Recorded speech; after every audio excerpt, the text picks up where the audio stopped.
Assalamualaikum warahmatullahi wabarakatuh. Bismillahirrahmanirrahim. Alhamdulillahirabbil alamin. Wassalatu wassalamu ala asyrafil anbiya wal mursalin wa ala alihi wa sahbihi ajma'in. Amma ba'du.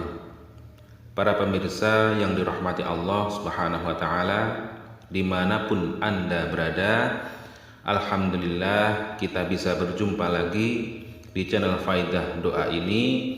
Semoga perjumpaan kita kali ini bisa menambah ketakwaan kita kepada Allah Subhanahu wa taala, menambah keimanan kita, karena pada dasarnya semua yang kita alami adalah atas kehendak Allah Subhanahu wa taala. Anda ditakdirkan menemukan channel ini pun juga kehendak dari Allah Subhanahu wa taala. Tanpa kehendaknya kita tidak bisa apa-apa. Semoga dengan adanya channel ini bisa membantu para pemirsa semuanya yang sedang membutuhkan amalan atau doa-doa khusus untuk hajat-hajat tertentu. Semoga dengan wasilah amalan atau doa yang ada di channel ini, doa-doanya segera diijabah oleh Allah Subhanahu wa taala. Amin ya rabbal alamin. Para pemirsa yang dirahmati Allah Subhanahu wa taala, ketahuilah di dalam kesulitan hidup ini, kesusahan yang kita alami, sesungguhnya Allah sangat merindukan suara doa-doa kita, merindukan kita untuk selalu mendekat kepadanya. Dengan kita diberi ujian-ujian hidup ini, tidak lain supaya kita mau berdoa dan mendekatkan diri kepada Allah Subhanahu wa taala. Karena orang yang tidak mau berdoa ialah orang yang sombong, yang seolah-olah dia tidak membutuhkan Allah Subhanahu wa taala, dan orang tersebut itu sangat dibenci oleh Allah Subhanahu wa taala. Di dalam Quran surat Al-Mu'min ayat 60, Allah Subhanahu wa taala memerintahkan dan menjanjikan pada hambanya untuk berdoa dan akan dikabulkan.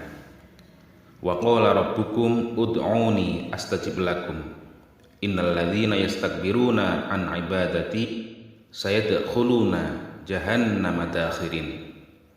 Berdoalah kepadaku, niscaya akan aku kabulkan doamu. Sesungguhnya orang-orang yang menyombongkan diri dari menyembahku akan masuk neraka jahanam dalam keadaan hina dina. Maka dari itu, dengan merujuk ayat tersebut, kami tak bosan-bosannya mendoakan, memohon kepada Allah Subhanahu wa taala untuk para pemirsa semuanya yang setia menyimak kajian-kajian keutamaan doa di channel ini. Semoga hajat-hajat para pemirsa semuanya segera dikabulkan oleh Allah Subhanahu wa taala, selalu diberikan kesehatan, umur yang panjang dan berkah, rizki yang melimpah ruah. Yang sedang mempunyai amanah atau hutang, semoga secepatnya bisa melunasi. Dan yang paling penting dalam hidup ini, semoga kita semua selalu mendapatkan ridho dari Allah Subhanahu wa taala fid dunya wal akhirah. Amin ya rabbal alamin. Para pemirsa yang dirahmati Allah Subhanahu wa taala, pada kesempatan kali ini kami akan membagikan sebuah amalan, yaitu amalan supaya hajat-hajat Anda segera diijabah oleh Allah Subhanahu wa taala, segera terwujud apapun keinginan Anda, dengan perantara atau dengan wasilah amalan yang akan kami bagikan pada kesempatan kali ini nanti. Dan amalan ini bisa dilakukan oleh laki-laki ataupun perempuan, dan bagi siapapun yang sedang mempunyai hajat atau mempunyai keinginan yang keinginannya ingin segera terwujud atau segera diijabah oleh Allah Subhanahu wa taala.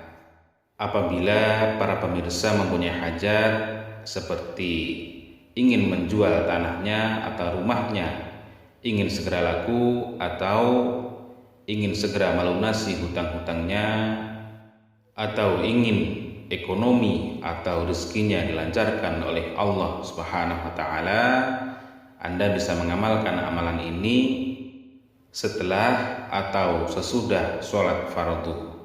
Amalan ini cukup pendek dan mudah dihafal, jadi bagi siapapun insya Allah bisa mengamalkan amalan ini. Para pemirsa yang dirahmati Allah Subhanahu wa taala, adapun tata cara mengamalkan amalan ini yaitu diamalkan setelah sholat 5 waktu atau sholat fardu, yaitu dengan membaca surat Al-Fatihah, Bismillahirrahmanirrahim, Alhamdulillahirabbil alamin, Ar-Rahmanirrahim, Maliki yaumiddin, Iyyaka na'budu wa iyyaka nasta'in. Nah, pada lafaz iyyaka nasta'in ini dibaca sebanyak 11 kali dengan hati dan pikiran memfokuskan apa hajat-hajat Anda dan meminta di dalam hati, meminta hajat-hajat Anda kepada Allah Subhanahu wa taala supaya segera diijabah, supaya segera diwujudkan oleh Allah Subhanahu wa taala. Misalnya pada waktu membaca iyyaka nasta'in ini dibaca 11 kali dengan hati memfokuskan atau meminta kepada Allah Subhanahu wa taala. Misalnya, ya Allah, semoga tanah atau rumah saya segera laku pada bulan ini dengan lancar, dengan sesuai harga yang saya inginkan. Nah, seperti itu terus. Kemudian dengan lisan melafadzkan iyyaka nasta'in sebanyak 11 kali. Kemudian dilanjutkan ihdinas siratal mustaqim siratal ladzina an'amta 'alaihim ghairil maghdubi 'alaihim waladdallin. Amin. Demikian, semoga bermanfaat. Wallahu a'lam. Assalamualaikum warahmatullahi wabarakatuh.